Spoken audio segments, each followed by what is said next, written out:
ನಮಸ್ಕಾರ. SSLC ಪರೀಕ್ಷೆ ವಿದ್ಯಾರ್ಥಿ ಜೀವನದ ಬಹುಮುಖ್ಯ ಘಟ್ಟ.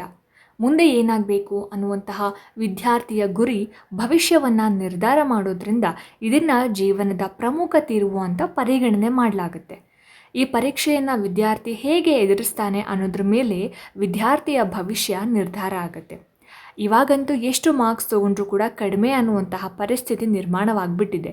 ಹೀಗಾಗಿ ಒಳ್ಳೆ ಸ್ಕೋರ್ ಮಾಡೋದ್ರ ಕಡೆಗೆ ಗಮನ ಹರಿಸೋದು ಅನಿವಾರ್ಯ. ಈಗಾಗಲೇ ರಾಜ್ಯದ SSLC ಪರೀಕ್ಷಾ ದಿನಾಂಕವನ್ನು ಪ್ರಕಟಿಸಲಾಗಿದ್ದು ಮಾರ್ಚ್ 21ನೇ ತಾರೀಕಿನಂದು ಪರೀಕ್ಷೆ ಸ್ಟಾರ್ಟ್ ಆಗುತ್ತೆ. ಹೀಗಾಗಿ ಇನ್ನು ಉಳಿದಿರುವಂತಹ ಕೆಲವೇ ದಿನಗಳನ್ನು ಸರಿಯಾಗಿ ಬಳಸ್ಕೊಂಡ್ರೆ ಪರೀಕ್ಷೆಯಲ್ಲಿ ನಾವು ಒಳ್ಳೆಯ ಅಂಕಗಳನ್ನು ಸ್ಕೋರ್ ಮಾಡ್ಬೋದು. ಹೀಗಾಗಿ ವಿದ್ಯಾರ್ಥಿಗಳು ಮತ್ತು ಪೋಷಕರು ಈ ಒಂದು ಕಡಿಮೆ ದಿನಗಳಲ್ಲಿ ಏನು ಮಾಡಬಹುದು ಅನ್ನೋದನ್ನ ಇವತ್ತಿನ ವಿಡಿಯೋದಲ್ಲಿ ನಾವು ತಿಳ್ಕೊತಾ ಹೋಗೋಣ. ಸ್ನೇಹಿತರೆ, ಸಮಯ ಜಗತ್ತಿನಲ್ಲಿ ಅತ್ಯಂತ ಬೆಲೆ ಬಾಳುವಂತಹ ಸಂಗತಿಗಳಲ್ಲಿ ಸಮಯನೂ ಕೂಡ ಒಂದು. ಇದು ಒಂದ್ಸಲ ಕಳೆದು ಹೋದರೆ ಮತ್ತೆ ಮರಳಿ ವಾಪಸ್ ತೊಗೊಂಡು ಬರೋದಕ್ಕೆ ಸಾಧ್ಯ ಇಲ್ಲ. ಹೀಗಾಗಿ ಇರುವಂತಹ ಸಮಯವನ್ನು ಸದುಪಯೋಗಪಡಿಸ್ಕೊಳ್ಳಿ.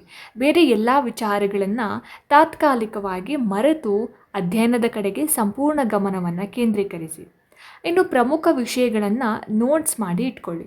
ಈಗಾಗಲೇ ನಡೆದಿರುವಂತಹ ಮಾಡೆಲ್ ಎಕ್ಸಾಮ್ಸ್ ಆಗಿರ್ಬೋದು, ಕ್ಲಾಸ್ ಟೆಸ್ಟ್ ಆಗಿರ್ಬೋದು, ಇದರಿಂದ ಯಾವೆಲ್ಲ ಪ್ರಶ್ನೆ ಹೇಗೆಲ್ಲ ಕೇಳ್ತಾರೆ ಅನ್ನೋದು ನಿಮ್ಮ ಗಮನಕ್ಕೂ ಕೂಡ ಬಂದಿರುತ್ತೆ. ಜೊತೆಗೆ ಟೀಚರ್ಸ್ ಕೂಡ ಕೆಲವೊಂದಷ್ಟು ಇಂಪಾರ್ಟೆಂಟ್ ಕ್ವೆಶನ್ಸ್ಗಳನ್ನು ನಿಮಗೆ ಹೇಳಿರ್ತಾರೆ, ಅದರ ಕಡೆಯೂ ಕೂಡ ಗಮನ ಕೊಡಿ. ಜೊತೆಗೆ ಲಾಸ್ಟ್ ಇಯರ್ಸ್ ಕ್ವೆಶನ್ ಪೇಪರ್ಸ್ಗಳನ್ನು ನೀವು ಅಧ್ಯಯನ ಮಾಡಬೇಕಾಗತ್ತೆ. ಇದರ ಜೊತೆಗೆ ಟೈಮ್ ಟೇಬಲ್, ಬಾಕಿ ಉಳಿದಿರುವಂತಹ ಕೆಲವು ದಿನಗಳನ್ನು ಎಫೆಕ್ಟಿವ್ ಆಗಿ ಬಳಸ್ಕೊಳ್ಳೋದಕ್ಕೋಸ್ಕರ ಒಂದು ಒಳ್ಳೆ ಟೈಮ್ ಟೇಬಲನ್ನು ರೆಡಿ ಮಾಡಿಟ್ಕೊಳ್ಳಿ.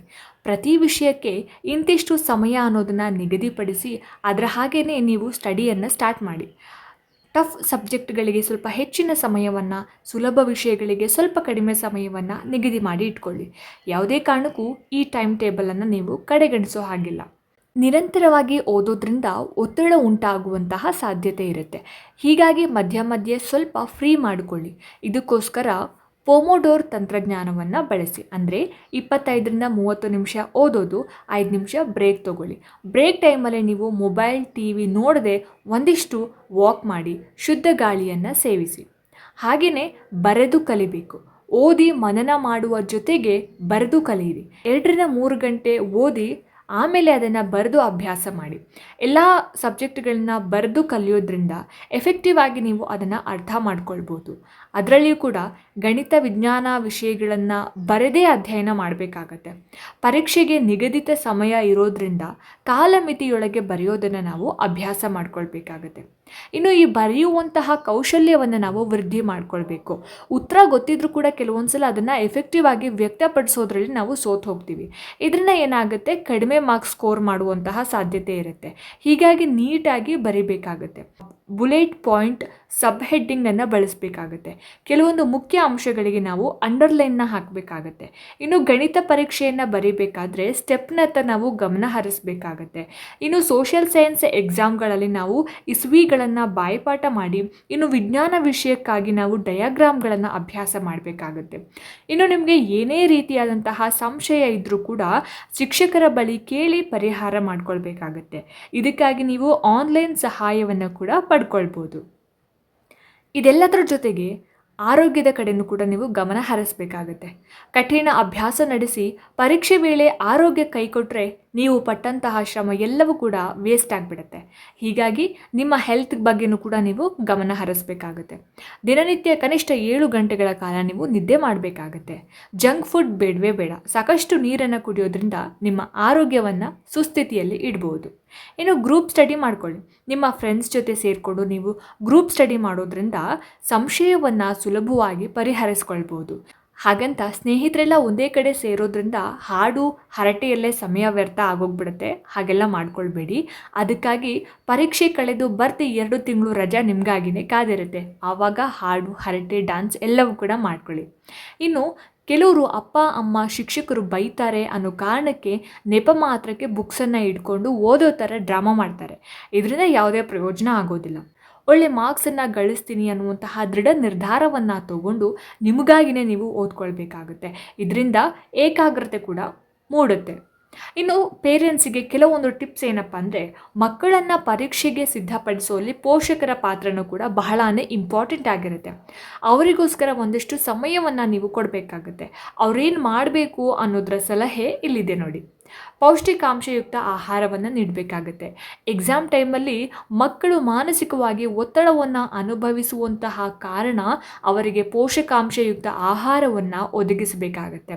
ಹೆಚ್ಚು ಮಸಾಲೆಯುಕ್ತ, ಸಕ್ಕರೆಯಿಂದ ಕೂಡಿರುವಂತಹ ಹಾಗೆಯೇ ಜಂಕ್ ಆಹಾರಗಳನ್ನು ನೀವು ಕೊಡಲೇಬೇಡಿ. ಹಸಿ ತರಕಾರಿ, ಸೊಪ್ಪು ತರಕಾರಿ ಧಾರಾಳವಾಗಿ ನೀಡಿ. ಚಹಾ, ಕಾಫಿ ಬದಲು ತಾಜಾ ಹಣ್ಣಿನ ರಸ ಅಥವಾ ಕಷಾಯ, ಮಜ್ಜಿಗೆಯನ್ನು ಕೊಡಬೇಕು. ಇನ್ನು ಮೊಬೈಲ್ ಟಿವಿಯನ್ನು ಬಳಸೋದಕ್ಕೆ ಹೇಳಬೇಡಿ. ಮಕ್ಕಳ ಪರೀಕ್ಷೆ ವೇಳೆ ನೀವು ಟಿವಿಯನ್ನು, ಮೊಬೈಲನ್ನು ಬಳಸೋದಕ್ಕೆ ಹೋಗಬೇಡಿ. ನೀವು ಮೊಬೈಲ್ ಬಳಸ್ತಾ ಇದ್ದರೆ ಅವರ ಕಾನ್ಸಂಟ್ರೇಟ್ಗೆ ಭಂಗ ಬರುವಂತಹ ಸಾಧ್ಯತೆ ಇದೆ. ಈ ವೇಳೆ ನೀವು ಯಾವುದಾದ್ರೂ ಬುಕ್ಸನ್ನು ಓದುವಂತಹ ಹವ್ಯಾಸವನ್ನು ರೂಢಿಸ್ಕೊಳ್ಳಿ. ಇನ್ನು 24 ಗಂಟೆನೂ ಕೂಡ ಓದು ಅಂತ ಹೇಳಿ ಪದೇ ಪದೇ ಕಿರಿಕಿರಿ ಮಾಡೋದಕ್ಕೆ ಹೋಗಬೇಡಿ ಮಕ್ಕಳಿಗೆ. ಅದ್ರ ಬದಲು ಪಕ್ಕದಲ್ಲೇ ಕೂತ್ಕೊಂಡು ಪರೀಕ್ಷೆ ಯಾಕೆ ಮುಖ್ಯ, ಈ ಕಾಂಪಿಟೇಟಿವ್ ಫೀಲ್ಡಲ್ಲಿ ಮಾರ್ಕ್ಸ್ ಹೇಗೆ ಇಂಪಾರ್ಟೆಂಟ್ ಆಗುತ್ತೆ ಅನ್ನೋದನ್ನು ಮಕ್ಕಳಿಗೆ ನೀವು ಸ್ವಲ್ಪ ಎಕ್ಸ್ಪ್ಲೇನ್ ಮಾಡಿ. ಇದರಿಂದ ಅವರಿಗೆ ಒಳ್ಳೆ ಮಾರ್ಕ್ಸ್ ಸ್ಕೋರ್ ಮಾಡೋದಕ್ಕೆ ಮತ್ತಷ್ಟು ಹುಮ್ಮಸ್ಸು ಬರುತ್ತೆ. ಆಮೇಲೆ ಅವರೇ ಓದೋದಕ್ಕೆ ಶುರು ಮಾಡ್ತಾರೆ. ಇನ್ನು ಎಕ್ಸಾಮ್ ಹಾಲ್ನಲ್ಲಿ ಯಾವ ರೀತಿ ಇರಬೇಕು, ಏನನ್ನೆಲ್ಲ ತೊಗೊಂಡೋಗ್ಬೇಕು ಅಂತ. ಇನ್ನು ಪ್ರಶ್ನೆ ಪತ್ರಿಕೆಯನ್ನು ನಾವು ಅರ್ಥ ಮಾಡ್ಕೊಳ್ಬೇಕಾಗತ್ತೆ. ಪ್ರಶ್ನೆ ಪತ್ರಿಕೆ ನಮ್ಮ ಕೈಗೆ ಸಿಕ್ಕಿದ ತಕ್ಷಣ ಪ್ರತಿ ಪ್ರಶ್ನೆಯನ್ನು ಓದಿ ಅರ್ಥ ಮಾಡ್ಕೊಳ್ಳಿ. ಇದಕ್ಕೋಸ್ಕರನೇ ನಿಗದಿಪಡಿಸಿದ 15 ನಿಮಿಷವನ್ನು ಬಹಳ ಚೆನ್ನಾಗಿ ಸದುಪಯೋಗಪಡಿಸ್ಕೊಳ್ಳಿ. ಉತ್ತರ ಬರೆಯೋದಕ್ಕಿಂತ ಮೊದಲು ಎಷ್ಟು ಅಂಕಗಳಿಗೆ ಪ್ರಶ್ನೆ ಕೇಳಿದ್ದಾರೆ, ಪ್ರಶ್ನೆಗೆ ಎಷ್ಟು ಉತ್ತರ ಬರೀಬೇಕು ಅನ್ನೋದನ್ನು ನೀವು ಮೊದಲೇ ಪ್ಲ್ಯಾನ್ ಮಾಡಬೇಕಾಗತ್ತೆ. ಪ್ರಶ್ನೆಗಳನ್ನು ಈಸಿಯಾಗಿ ಉತ್ತರಿಸಬಹುದಾದ ಹಾಗೆ ಕಠಿಣ ಅನ್ನುವಂತಹ 2 ಭಾಗಗಳನ್ನು ವಿಂಗಡಣೆ ಮಾಡಿಕೊಳ್ಳಿ. ಮೊದಲು ಈಸಿ ಇರುವಂತಹ ಪ್ರಶ್ನೆಗಳಿಗೆ ನೀವು ಉತ್ತರವನ್ನು ಬರೆದು, ಆಮೇಲೆ ನಿಮಗೆ ಡಿಫಿಕಲ್ಟ್ ಅಂತ ಅನಿಸುವಂತಹ ಪ್ರಶ್ನೆಗಳಿಗೆ ಸ್ವಲ್ಪ ಯೋಚನೆ ಮಾಡಿ ಉತ್ತರವನ್ನು ಬರೀಬೇಕಾಗುತ್ತೆ. ಮಾರ್ಕ್ಸ್ ನೋಡಿಕೊಂಡು ಉತ್ತರ ಬರೀರಿ. ಕಡಿಮೆ ಮಾರ್ಕ್ಸ್ಗೆ ಗೊತ್ತಿದೆ ಅನ್ನೋ ಕಾರಣಕ್ಕೆ ಬಹಳನೇ ದೀರ್ಘವಾಗಿ ಉತ್ತರವನ್ನು ಬರೆದು ಪೇಜಿನ ತುಂಬಿಸೋದಕ್ಕೆ ಹೋಗಬೇಡಿ. ಇನ್ನು ಕೆಲವೊಂದು ಸಲ ಪರೀಕ್ಷೆ ಹಾಲ್ನಲ್ಲಿ ಎಕ್ಸಾಮ್ ಬರೆಯುವಂತಹ ಸಮಯದಲ್ಲಿ ಟೈಮ್ ಹೋಗೋದೇ ಗೊತ್ತಾಗಿರೋದಿಲ್ಲ.